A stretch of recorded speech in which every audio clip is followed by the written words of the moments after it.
আল্লাহ বলেন, খবরদার লা তারফাউ আসওয়াতাকুম ফাওকা সাওতিন নবী, নবীর কণ্ঠের চাইতে কণ্ঠ উঁচু করো না। ওয়ালা তাজহারু লাহু বিল কওলি কাজহারি বা'দিকুম লিবা'দ আন তাহবাতা আমালুকুম ওয়া আনতুম লা তাশউরুন। নবীর কণ্ঠের চাইতে তোমাদের কণ্ঠ যদি উঁচু হয়ে যায়, তোমাদের সব নেক আমলগুলো আমি আল্লাহ বাতিল করে দেব।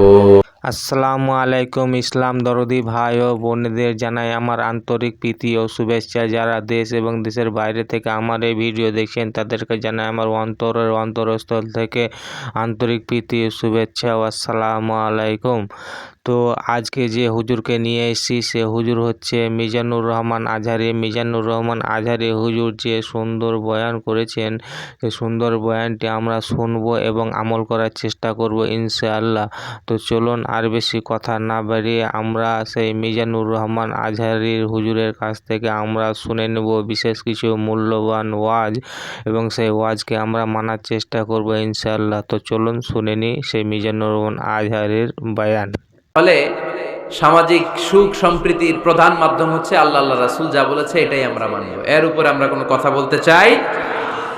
এরপর আল্লাহ ঈমানদারদেরকে আবার ডাক দিলেন, বললেন, ইয়া আইয়ুহাল্লাযীনা আমানু লা তারফাউ আসওয়াতাকুম ফাওকা সাওতিন নবী। ও বিশ্বাসীরা, খবরদার, আমার নবীর কণ্ঠের চাইতে তোমাদের কণ্ঠ বড় করো না। ঘোষণাটা কার?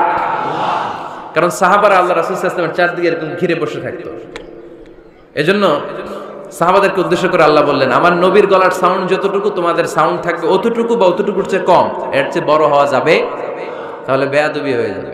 তাহলে কি হয়ে যাবে? বনু তামিম গোত্রের নেতা কে হবে? আল্লাহর হাবিব সাল্লাল্লাহু আলাইহি ওয়াসাল্লাম পরামর্শ করছিলেন। আবু বকর রাদিয়াল্লাহু তাআলা আনহু বললেন, আমার মনে হয় এই লোকটা হইলে ভালো হয়। ওমরে ফারুক বলে, না, উনি না, আমার মতে এই লোকটা হইলে ভালো। সাইয়েদনা আবু বকর বললেন, আরে না ওমর, তুমি বুঝো নাই, আমি যার কথা বলেছি সে হলে সবচেয়ে ভালো, তার মধ্যে নেতৃত্বের গুণ আছে। সাইয়েদনা ওমরে ফারুক বলেন, না, আপনি বুঝেন নাই, আপনার চেয়ে আমি ভালো বুঝছি, আমি যারে বলেছি সেই হবে নেতা। তর্ক আছে না নাই?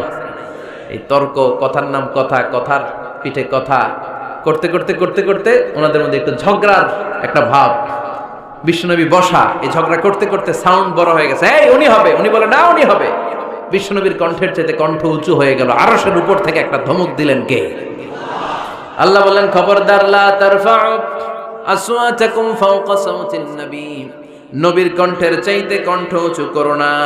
ওয়ালা তাজহারু লাহু বিল কওলি কাজহারি বা'দিকুম লিবা'দ আন তাহবাতা আমালুকুম ওয়া আনতুম লা তাশউরুন। নবীর কণ্ঠের চাইতে তোমাদের কণ্ঠ যদি উঁচু হয়ে যায়, তোমাদের সব নেক আমলগুলো আমি আল্লাহ বাতিল করে দেব।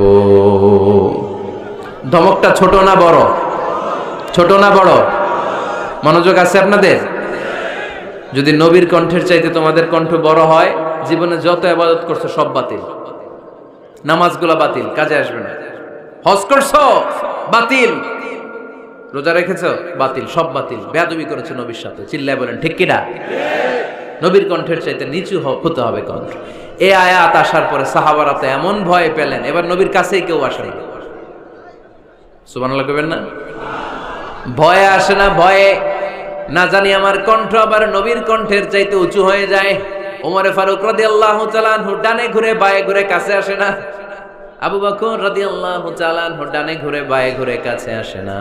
আল্লাহর হাবিব ওমরে ফারুককে ডাক দিলেন, এই ওমর, সামনে আসো, এদিকে আসো। ওমরে ফারুক আসলেন, কিন্তু ওমরে ফারুক এত আস্তে আস্তে কথা বলেন, বিশ্বনবী ওমরে ফারুকের কথা কানে শোনে না। সুবহানাল্লাহ নাই? এত আস্তে আস্তে ওমরে ফারুক কথা বলেন, বিশ্বনবী শুনতে পান না। ওমর, কি বললা, একটু জোরে বলো না। ওমরে ফারুক একটু জোরে বললেন, তাও শোনেন না। বিশ্বনবী বললেন, আরেকটু সাউন্ড বড় করে বলো, আমি তো শুনি না, জোরে বলো। ভয়, কারণ কণ্ঠ যদি উঁচু হয়ে যায় আমার নবীর কণ্ঠের চাইতে, জীবনের সব ইবাদত শেষ। এজন্য কথা কওয়ার দরকার নেই, ইবাদতগুলো ঠিকঠাক আওয়াজ করে পড়তে হবে আল্লাহু আকবার। তাহলে 2 নাম্বার গাইডলাইন, লা তারফাউ আসওয়াতাকুম ফাওকা সাওতিন নবী, নবীর কণ্ঠের চাইতে কণ্ঠ উঁচু করো না। আপনারা হজ উমরা করেছেন কে কে দেখি? মাশাআল্লাহ, হাত নামান। যারা আমরা করি নাই আমরা আল্লাহর কাছে কামনা করি, আল্লাহ আমাদেরকেও তুমি যাওয়ার তৌফিক দাও। আমরাও যেন আমার নবীর কবরের সামনে দাঁড়িয়ে নবীর সালাম পড়তে পারি, তৌফিক দাও। আমরাও যেন রাউদাতুম মিন রিয়াদিল জান্নায় ঢুকে 2 রাকাত নামাজ পড়তে পারি, তৌফিক দাও। তোমার ঘরটা যেন তাওয়াফ করতে পারি, তৌফিক দাও। মক্কা মদিনার ঐতিহাসিক জায়গাগুলো যেন দেখে হৃদয়টারে ঠান্ডা করতে পারি, আল্লাহ তৌফিক দাও। তো যারা গিয়েছেন তারা জানেন, মসজিদে নববীতে নামাজের পরে আপনারা যখন পূর্ব দিকে, প্রথম কাতারের পূর্ব দিকে সবাই লাইন ধরে যেতে যেতে প্রথমে বাম দিকে পড়ে রাউদাতুম মিন রিয়াদিল জান্নাহ, জান্নাতের বাগান সমূহ থেকে একটা বাগান। পুরো মসজিদে নববীর কার্পেটের এক কালার, ওই রাউদাতুম মিন রিয়াদিল জান্নাহর কার্পেটের আরেক কালার। আল্লাহ রাসূল সাল্লাল্লাহু আলাইহি ওয়াসাল্লামের ঘর আর মিম্বার এতটুকু জায়গাকে অন্য কালারের কার্পেট দেয়া হয়েছে। এটা দুনিয়ার বুকে জান্নাতের টুকরার মধ্যে থেকে একটা টুকরা, কোন সুবহানাল্লাহ। হাজিরা খুব ভিড় করে ওইখানে নামাজ পড়ার জন্য। এটা বাম দিকে পাবেন। এরপরে যেতে যেতে কিছু দূর যাওয়ার পরেই বাঁ দিকে পাবেন বিশ্বনবী সাল্লাল্লাহু আলাইহি ওয়াসাল্লামের কবর, আল কবর আশ শরীফ। আমার নবী এখানে শুয়ে আছে, যেই নবীর কথা আজীবন ওয়াজে শুনলেন, যেই নবীরে নামাজের তাশাহুদে বসে সালাতু সালাম পড়ে শোনান, যেই নবীর জন্য দেহের তাজা রক্ত আমরা বিলিয়ে দিতে রাজি, ওই নবীর কবরের সামনে যেয়ে যখন দাঁড়াবেন আর ভাববেন আমার আর নবীর থেকে ব্যবধান 5-6 হাত, এইখানে আমার নবী শুয়ে আছে, এইখানে আমি, আপনি কি ধৈর্য ধারণ করতে পারবেন?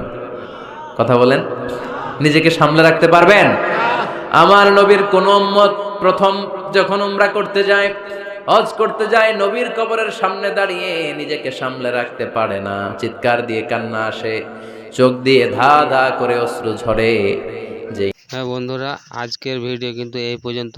এরপরে কিন্তু আবার আমরা নতুন কোনো একটা ভিডিও নিয়ে উপস্থিত হবো। তাই বন্ধুরা, আমার এই চ্যানেলটাকে যারা সাবস্ক্রাইব করুন তারা কিন্তু প্লিজ দয়া করে সাবস্ক্রাইব করে নিও।